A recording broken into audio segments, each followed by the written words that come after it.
friendship that'll never ever end.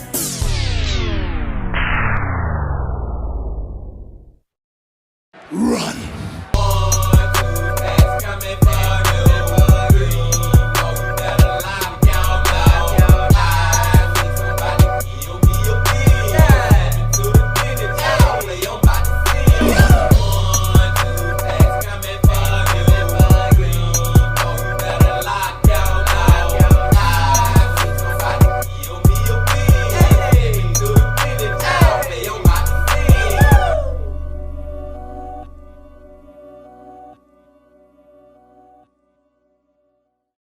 It's a beautiful day in the neighborhood.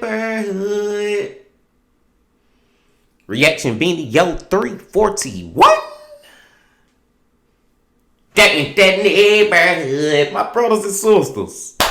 It is that time of the week, y'all, where we go back to a channel that just have us thinking the most crazy shit ever, man. Like this channel right here have you coming up with all type of conspiracies and theories in your head. And man, I just love this guy because his content is freaking awesome. And that man is AJ from the Y-Files. The Y-File Fridays, y'all. Hope y'all doing excellent out there today. And I'm glad that you came on back to the channel once again to fuck with the bean. Now, the title of the video, The Horrors of Plum Island, Hybrids, Human Experiments, and Weaponized Killer Insects. That was a lot to take in.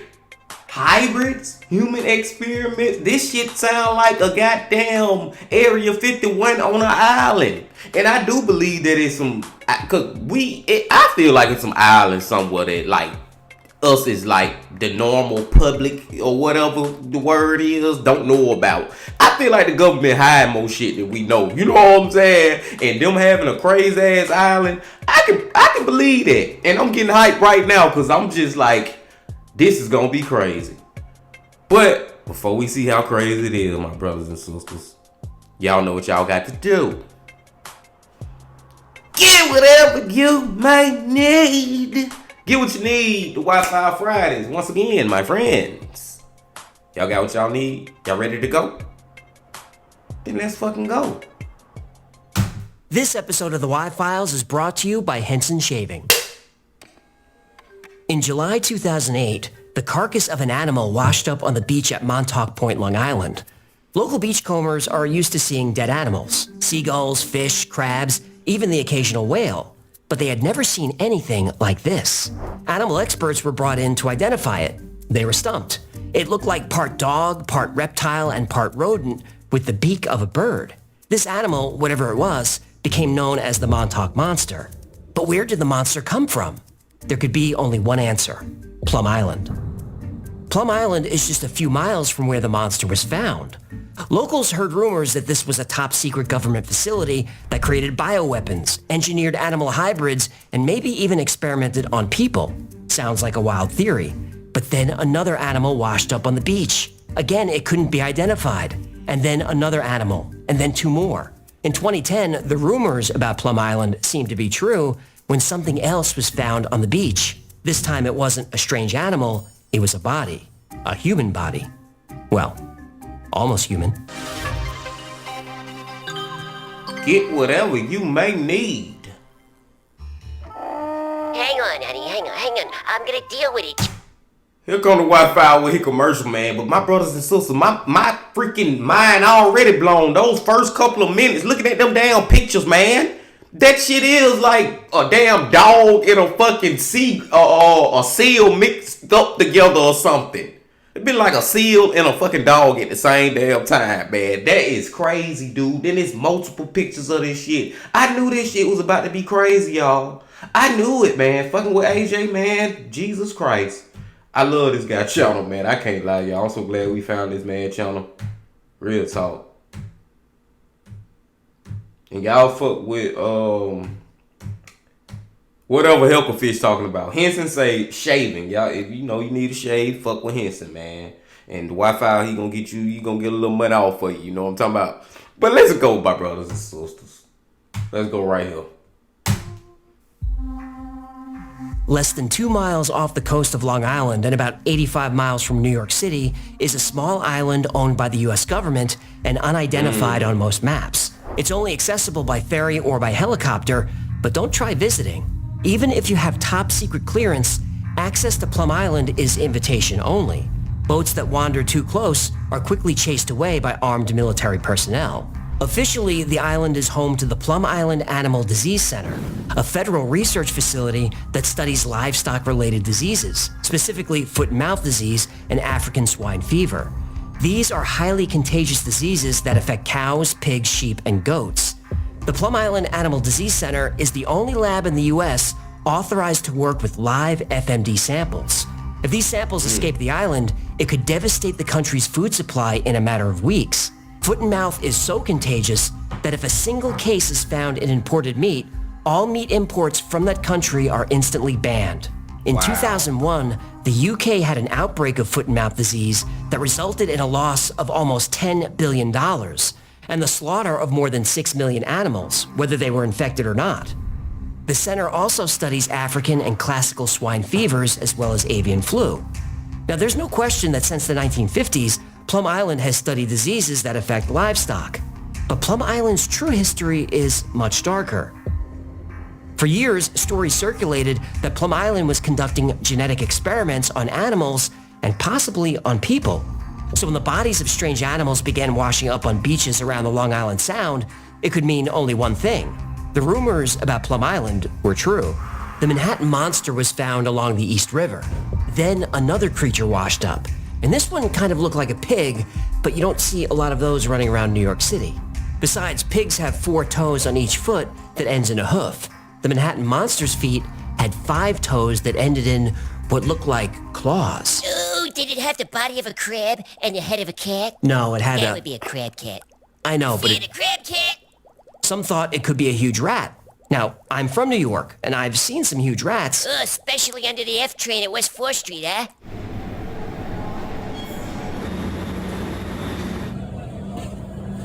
God damn, what the fuck is that? Big down there. Hold the time out, man. Time to freak out, my brothers and sisters. I'm not from New York. I'm from Sweet Home, Alabama, and I swear to God, I have never seen a rat. That can't be a rat. That was not a rat. That was not a freaking rat, man. Y'all trolling me. AJ got to be trolling. They get that damn big up there. Them rats get that we gotta take it back, my brothers and sisters. I'm tripping out off this shit. Hell no. Now the pizza one, okay. It's big, but okay. But it still look like a rat. But that motherfucker right there, a rat, man. Dude. They get big down there, but not this big. Plus, rats have 4 toes on their back feet. Again, this thing had 5. Then another unrecognizable animal appeared. Then another, and another. Plum Island is supposed to be a medical research facility, originally under the purview of the Department of Agriculture. But Plum Island is actually part of Homeland Security. Why? In 2008, an Al-Qaeda operative named Aifa Siddiqui was captured.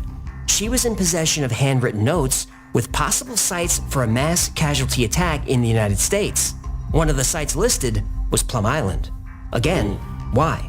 Well, Why? Plum Island research wasn't always about curing diseases. When it opened, Plum Island was about creating them. In 1952, Plum Island was used to research anti-animal biological warfare. Specifically, it focused on weaponizing foot and mouth disease against enemy livestock to disrupt their food supply.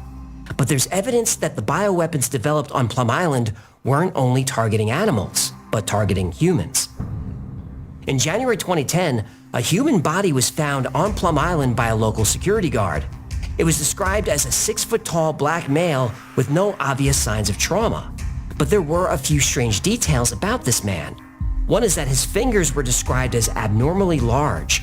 Some news agencies reported that his hands seemed mutated. But the scariest detail of all? His skull had 5 holes drilled into it, indicating invasive brain surgery or experimentation. And that's where Plum Island's dark history becomes even darker.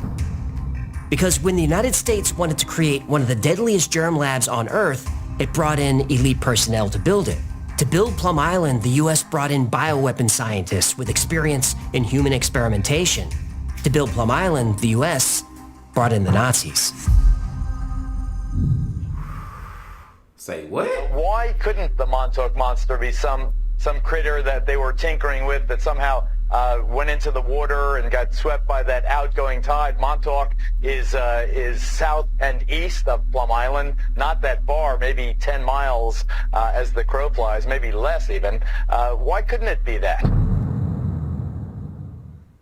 Reims Island, Germany is home to the oldest virological institution in the world. Reims was founded in 1910 to research foot and mouth disease, but during World War II, it became ground zero for Hitler's biowarfare program.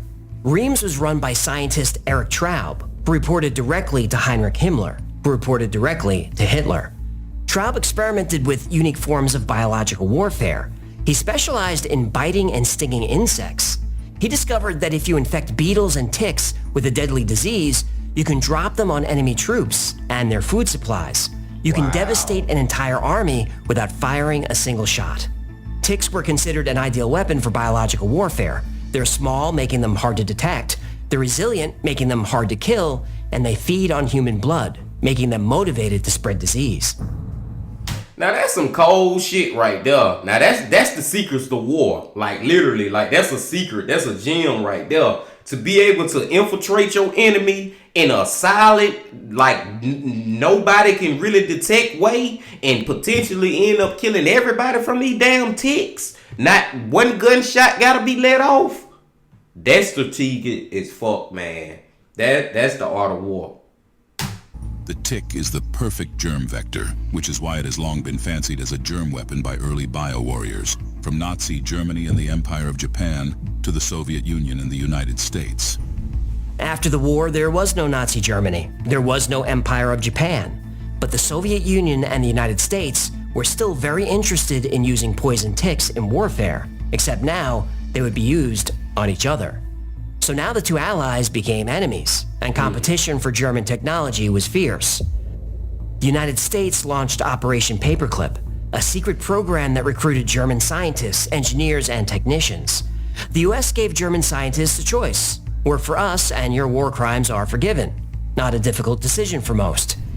Even if German scientists refused to work for the US, they could still find themselves swept up in Operation Osoaviakim. This was the Soviet counterpart to Operation Paperclip, but where the US gave scientists a choice, the Soviets took them by force.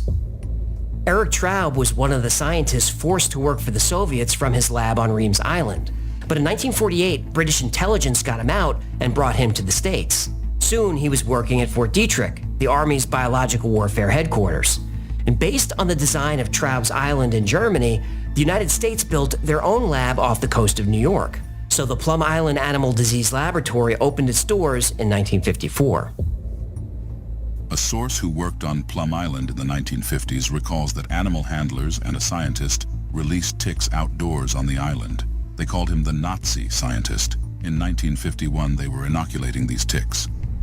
It would take years before residents in the area would learn what was happening on Plum Island.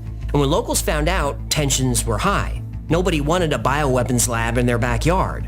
Moral issues aside, what if some disease made it to the mainland? After all, about 10 million people live within 100 miles of the island. A lab leak would be catastrophic. But even when the government finally acknowledged the facility, they said that one, it wasn't researching bioweapons, and two, there's no way anything could escape the island. But here's the thing. Those were both lies. Yeah, you can't say nothing can't excuse me, y'all. You can't sit up here and tell me nothing can escape the damn island. Bullshit. That's how we got most of our animals over here in the United States. You know what I'm saying? Like the rats and the cats and shit, they came from over there, wherever they was. I don't really know. But I'm just saying a lot of them, they hopped on these ships and shit when we was going back and forth. I think I'm right on that. And I hope y'all understand what I'm saying, man. But ain't no way, man. Them damn, if there's some crazy animals over there, some kind of way they can escape the island, dude. This animal facility, since 1954, when it was actually inaugurated as a biological warfare facility, by Nazi Germany's top warfare officer that we secretly imported to the United States. The goal was germ warfare. Is that true? It really was a Nazi? A Nazi ran the place? An ex-Nazi? Yeah, his name was Eric Traub. We can find him in the depths of the National Archives and Record Administration, where I found him. Crazy. In 1971, a mysterious virus began decimating Cuba's pig population, threatening a major food source. Within 2 years, over 500,000 pigs had died or been slaughtered. The cause was African swine fever, a highly contagious and usually fatal virus. This was the first and only outbreak of swine fever in the Western Hemisphere. As a result of the epidemic, Cuba was forced to slaughter every pig on the island. How African swine flu got onto the island was a mystery. Well, a mystery to everyone except the Cubans. The Cuban government blamed the United States, specifically the CIA. After all, Operation Mongoose was well known to the Cubans. This was a covert operation initiated by the CIA in the early 1960s. Its primary objective was to remove Fidel Castro from power, and although they were never implemented, biological weapons were a part of this plan. The CIA had planned to spray botulinum toxin on the island. The justification for this is that it would save the lives of thousands of American soldiers. Cuban civilians wouldn't be so lucky. Botulinum toxin is one of the most potent toxins on Earth. Estimates put the casualty count at somewhere between 1% and 2% of the Cuban civilian population. We're talking hundreds of thousands dead. Now, luckily, Operation Mongoose ended and this never came to pass. But when a disease landed on Cuba out of nowhere, all signs pointed to the CIA.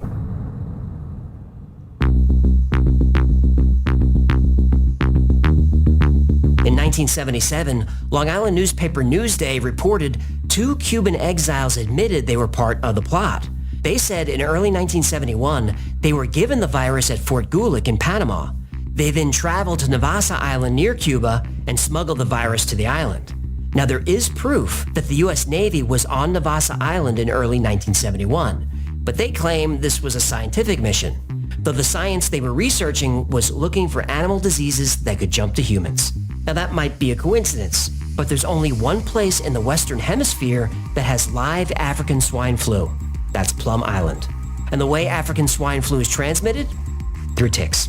This was the exact method of biological attack that Eric Traub specialized in. Of course, the CIA denied all of this, and still does, but it has to. Why does the CIA have to deny this? Well, this attack happened in 1971. President Richard Nixon ordered all bioweapon research to stop in 1969.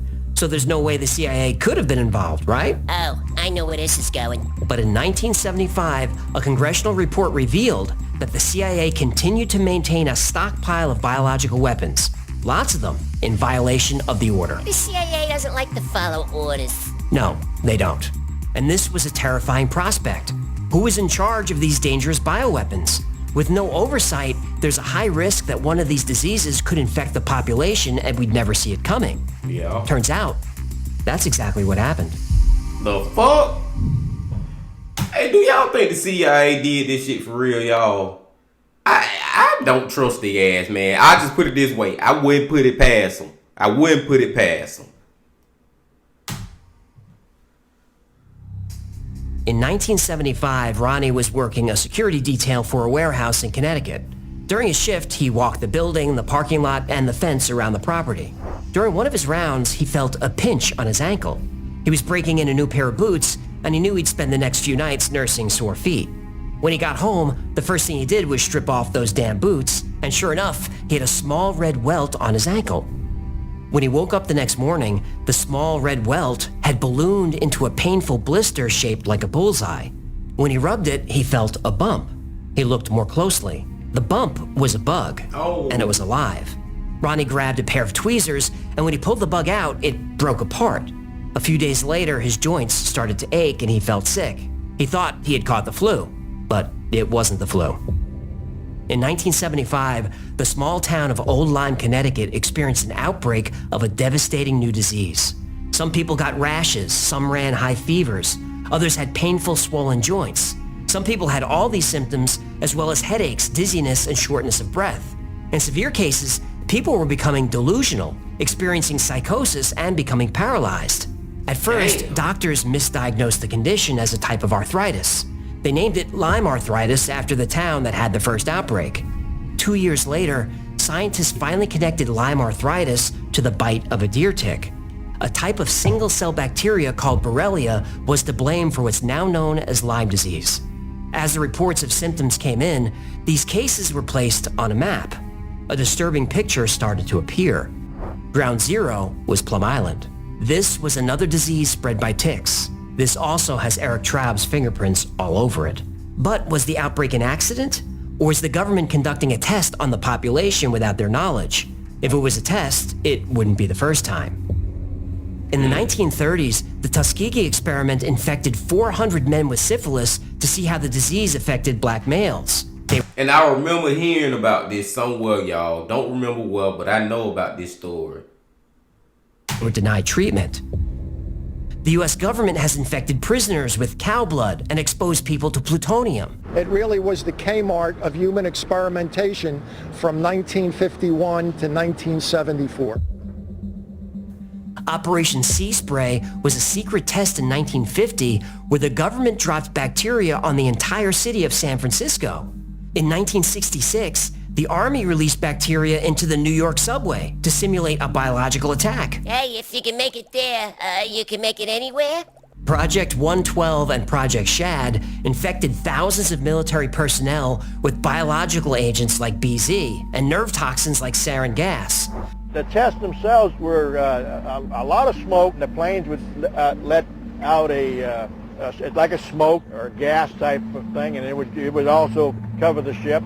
The crew was given gas masks and told not to worry. They were exposed to toxic nerve gas at least 46 times. Nobody knows how many people were killed. The records are still mostly classified. And there are more. Lots more. Tests without consent have been conducted as recently as the 1990s, many involving children.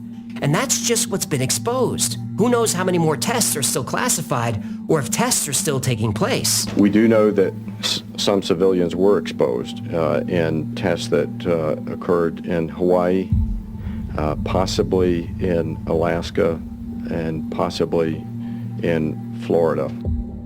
The military and intelligence community, of course, continue to deny any wrongdoing. They deny that bioweapon research was done at Plum Island, and they deny that Lyme disease was artificially created and released to the public. But denial is not good enough. We know the CIA and military violate orders time and time again, and we know they lie when they do it.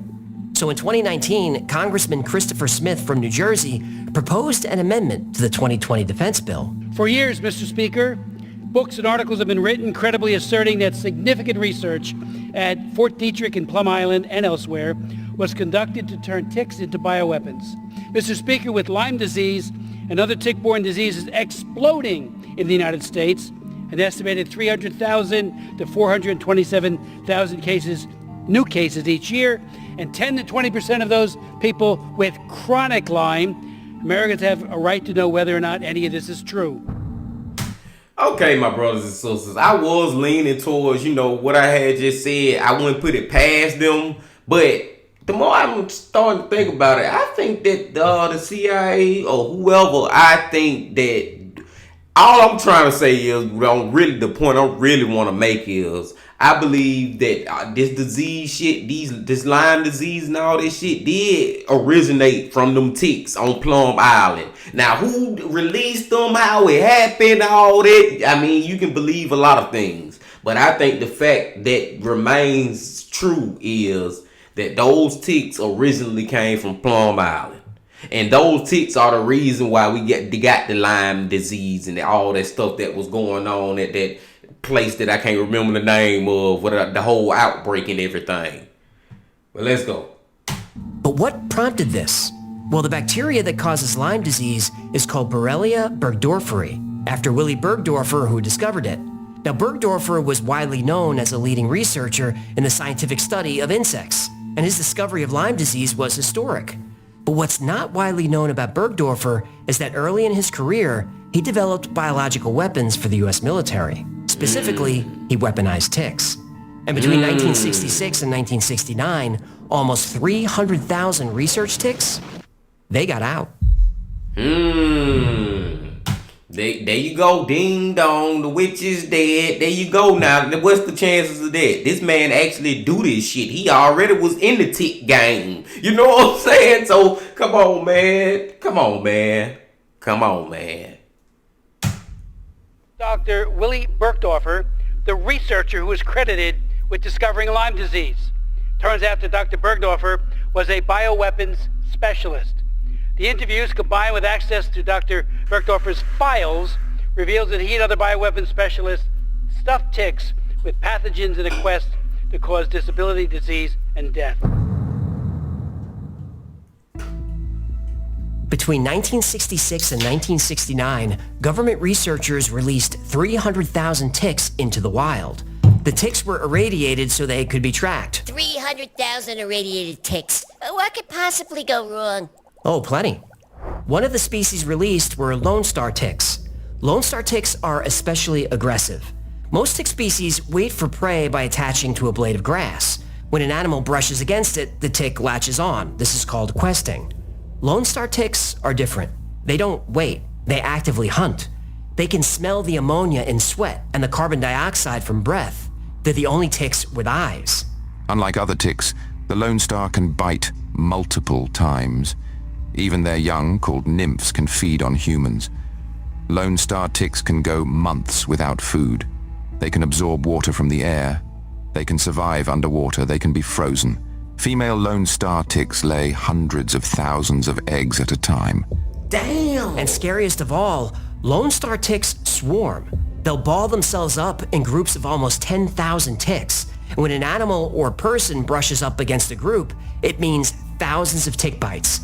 And these ticks carry a lot of diseases. Rocky Mountain spotted fever, ehrlichiosis, tularemia, heartland virus, and on and on. A bite from... Hey, did y'all just hear? I gotta stop it, man. Did y'all just hear what the Wi-Fi said, y'all? These ticks, did the female tick lay hundreds of thousands of eggs? So that lets you know that whoever created all this shit with this the tick game, you know what I'm saying? Not the rap game, this the tick game. Not the crack game, this the tick game. The tick game, whoever started it, because like I said, you can believe a lot of whoever started it. But they was not, only was they so evil to release this shit knowing that it was going to cause a lot of diseases, they also released the shit knowing that these ticks was going to multiply like ridiculously. You know what I'm saying? Like 100,000 eggs. From a Lone Star tick can even trigger a delayed allergic reaction to meat. That tick bite leads to an allergic response to the alpha-gal sugar that's found in red meat. Ugh, I wish they would invent a tick that gives you an allergic reaction to fish, huh? Now, forever, the Lone Star tick was confined to the southeast United States, but thousands were released in Virginia in the late 1960s. Since then, they've expanded to the entire eastern half of the United States, from Minnesota to Maine, down to Florida, and all the way across Texas. And they're still moving. I was called to investigate an outbreak and I was horrified. I've studied ticks for 10 years and the number of Lone Star larvae I found was just astonishing. They're everywhere. Every property that we have gone to, we've found Lone Star ticks. They're literally every place. I hope this isn't the new normal, but I fear that they're exploding in numbers. The CDC says alpha-gal syndrome, traditionally found in mid-Atlantic states, is spreading. 110,000 suspected cases have been identified since 2010, but experts estimate the true number affected is closer to 450,000. Plum Island boasted how it was considered the safest virus lab in the world, until it wasn't. In 1978, foot and mouth disease did get out. Every animal on the island had to be cremated, but not before lunch. Wait. Did you just say lunch? Well, hey, even scientists working at a top-secret government germ lab gotta eat. On kill day, the guys upstairs would carve up steaks, from sirloins to pork chops. Not USDA grade A, but USDA grade V for virus. Everyone, to a man, would deny it. But we did it. We ate the meat. Ugh, I don't feel well. Yeah, not only is it gross to eat meat infected with foot and mouth disease, it's a little irresponsible. Now, FMD isn't dangerous to humans, but this speaks to shoddy conditions at Plum Island. After the foot and mouth breakout, the USDA inspected the facility. They wrote a 190-page report detailing how mismanaged it was. They found leaking roofs, leaking walls, steel beams rusted through. They found an incinerator lying in a ditch half filled with dirty water. And soon after this, there was an outbreak of Rift Valley fever on the island. Weaponized RVF was being tested by infecting mosquitoes. Some mosquitoes got out and bit the scientists. Now luckily they knew how to treat it, but if those mosquitoes got off the island and made it to shore, Rift Valley fever presents like the flu, but if you don't treat it, it kills you. In 2002, 76 Plum Island workers went on strike. Scabs were brought in to replace them, and it did not go well. The FBI conducted an investigation and found all kinds of issues. A 600-gallon container of liquid nitrogen somehow fell off one of the island's ferries. Wow. Hundreds of gallons of oil and chemicals were spilled all over the island. 2 workers drove off with a minivan and didn't come back. The van was later found, but whatever was in it was gone. And failing to learn from their mistakes, 2 years later, there were 2 more outbreaks of foot and mouth disease on Plum Island. In New Haven, Connecticut, a worker at Yale University's arbovirus lab became infected with Sabia virus. This virus causes extremely high fevers and internal bleeding. So he got infected, went home, and took a trip to Boston. If anyone got sick, that information is not public. More recently, a Fort Detrick researcher accidentally stuck herself with a needle containing Ebola. These breakdowns in security of facilities like Plum Island prompted a nationwide investigation. But a 2007 report revealed that 113 bioweapon-capable labs around the United States refused to comply with inspections. And this is not just a violation of federal law, it's a violation of the Geneva Conventions. But President George W. Bush granted the facilities amnesty from inspections, and Congress agreed. Wait. The United States can decide when it doesn't want to follow the Geneva Conventions? No. But it decides anyway. Yes. And other countries don't complain? Oh, they complain, but... But if you want those billions of financial aid to keep flowing, shut your yap. Bingo. Biological weapons were banned in 1925 by the Geneva Protocol, but the United States refused to sign it. It wasn't until Richard Nixon banned bioweapons research that the U.S. agreed to a worldwide ban. The U.S. finally signed the Geneva Protocol in 1975. Somebody let the CIA know. These scary events happened in relatively small labs around the country, with maybe a few dozen to a few hundred employees. Can you imagine what would happen if there was a leak at the CDC with 10,000 employees? Whoa, the CDC had a leak? A leak? No. Oh, thank God. They've had dozens. Oh, no! Wow.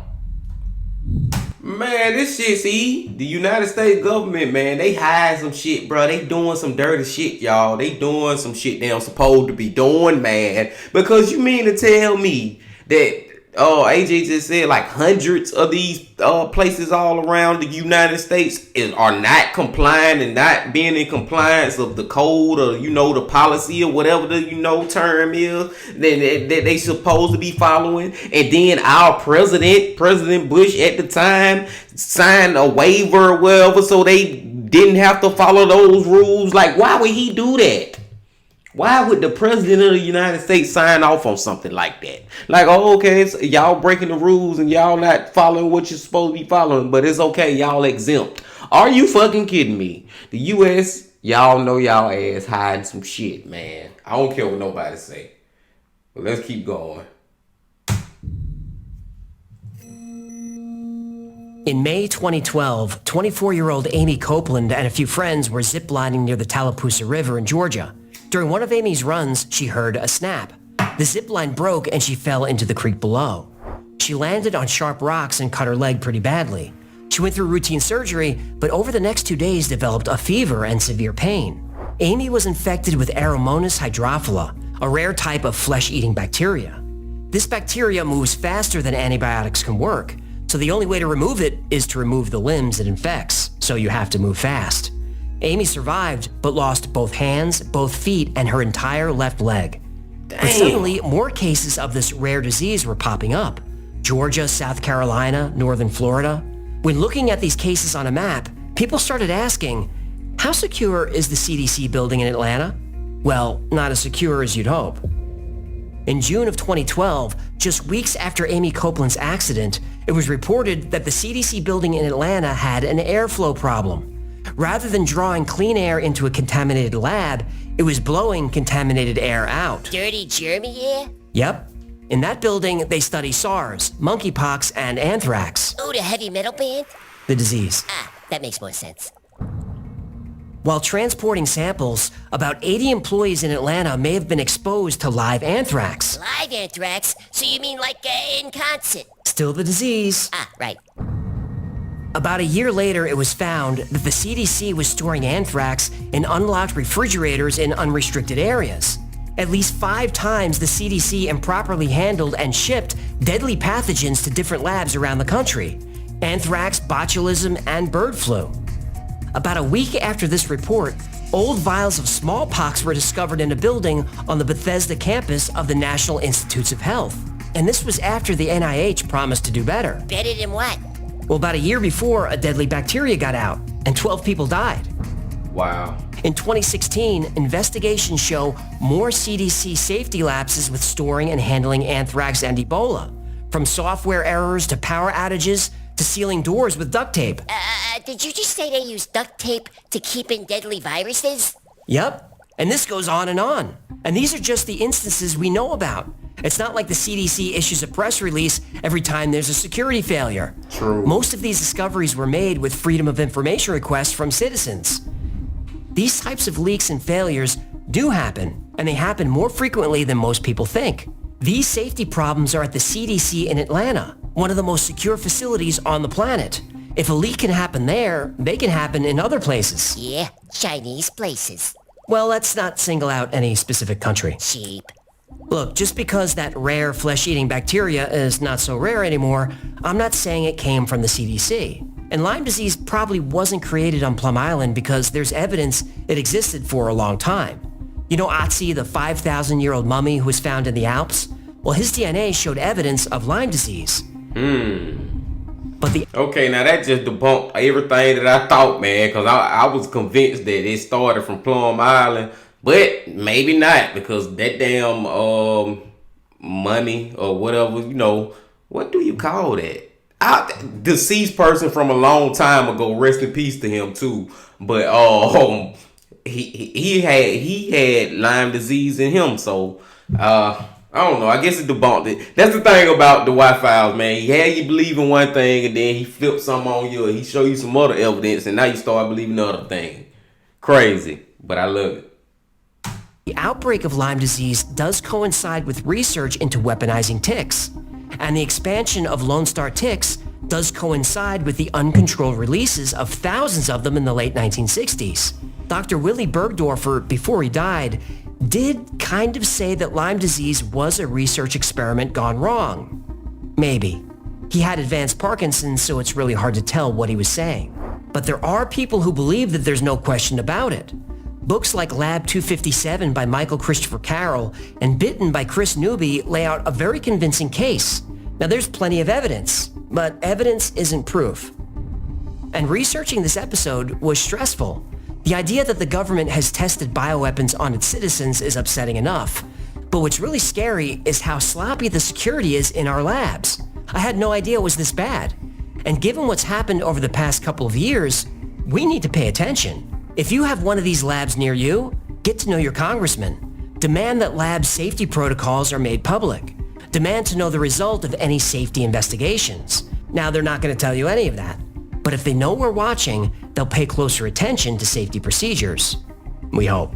And look, if you're in the New York or Boston area, you can stop worrying about Plum Island. It's scheduled to be closed at the end of this year. Good. But the work currently being performed there will continue. It'll just take place at a new facility in Kansas, in the middle of the country, in the middle of America's food supply. Wow. Bon appetit.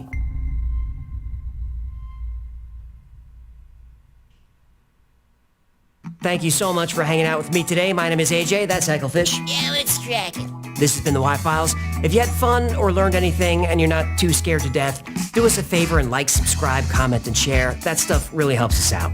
And like most topics we cover on the channel, today's was recommended by you. So if there's a story you'd like to see or learn more about, go to theyfiles.com/tips. And if you need more Wi-Files in your life, check out our Discord. There's thousands of people on there 24/7. They're weird like us, they're into the same stuff we are, and they tell the craziest stories you'll ever hear.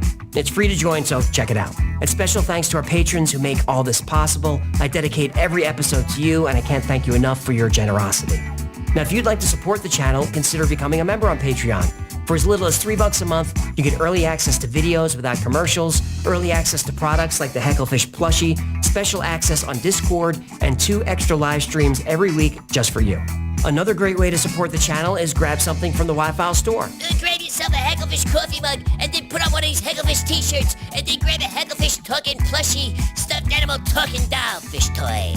That's gonna do it. Until next time, be safe, be kind, and know that you are appreciated. Man, did you hear all that shit that the Wi-Fi was saying? Go here, go there, go this, go that. Like, the networking of some of these YouTubers, man, and just the empire that they building off they shit, my brothers and sisters, man. It's just amazing, y'all. It's amazing. And one day we gonna be there too. I'm gonna be like, go to the Discord and go to this.com. And you know what I'm saying, man? It's gonna happen. Best believe it's gonna happen. But no, man, the main thing that he said at the end of the video that AJ said that's really like true, man, dude, this is just the stuff that we kind of know about, what we got a little evidence of, you know what I'm saying? And a lot of it, like he said, come from humans doing FOIA requests, Freedom of Information Acts, you know what I'm saying? But it's a lot of shit we don't know about that they got going on. And then I was happy when Plum Island getting shut down. Come to find out they put it in Kansas. Now it's in the middle of the United States. You know what I'm saying? So when some shit do spread out, it's gonna literally spread out to all over. North, south, east, west, all us fucked up. For real, man. This one right here was crazy, dude. And it's just because it really show you it just more evidence, man, that the government got some going on, my brothers and sisters, that they not telling us. It's just more evidence that they not telling us everything, man. And boy, just the way you can release something, the way they doing it, you know what I'm saying? They ain't just killing people in broad daylight. They doing it with ticks. You know what I'm saying? They doing it kind of like behind closed doors. They still killing a lot of people, but it's like they doing it without you noticing it by releasing ticks and shit. Now, the Wi-Fi, he kind of debunked the whole ticks theory at the end with the man who died many years ago. So I don't know, man. Like I said, man, the Wi-Fi's always have me just thinking this way and that way and this way and that way, my brothers and sisters. But the one thing I can say is it was another amazing freaking video from him. And I can't wait till next Friday to get into another one with y'all.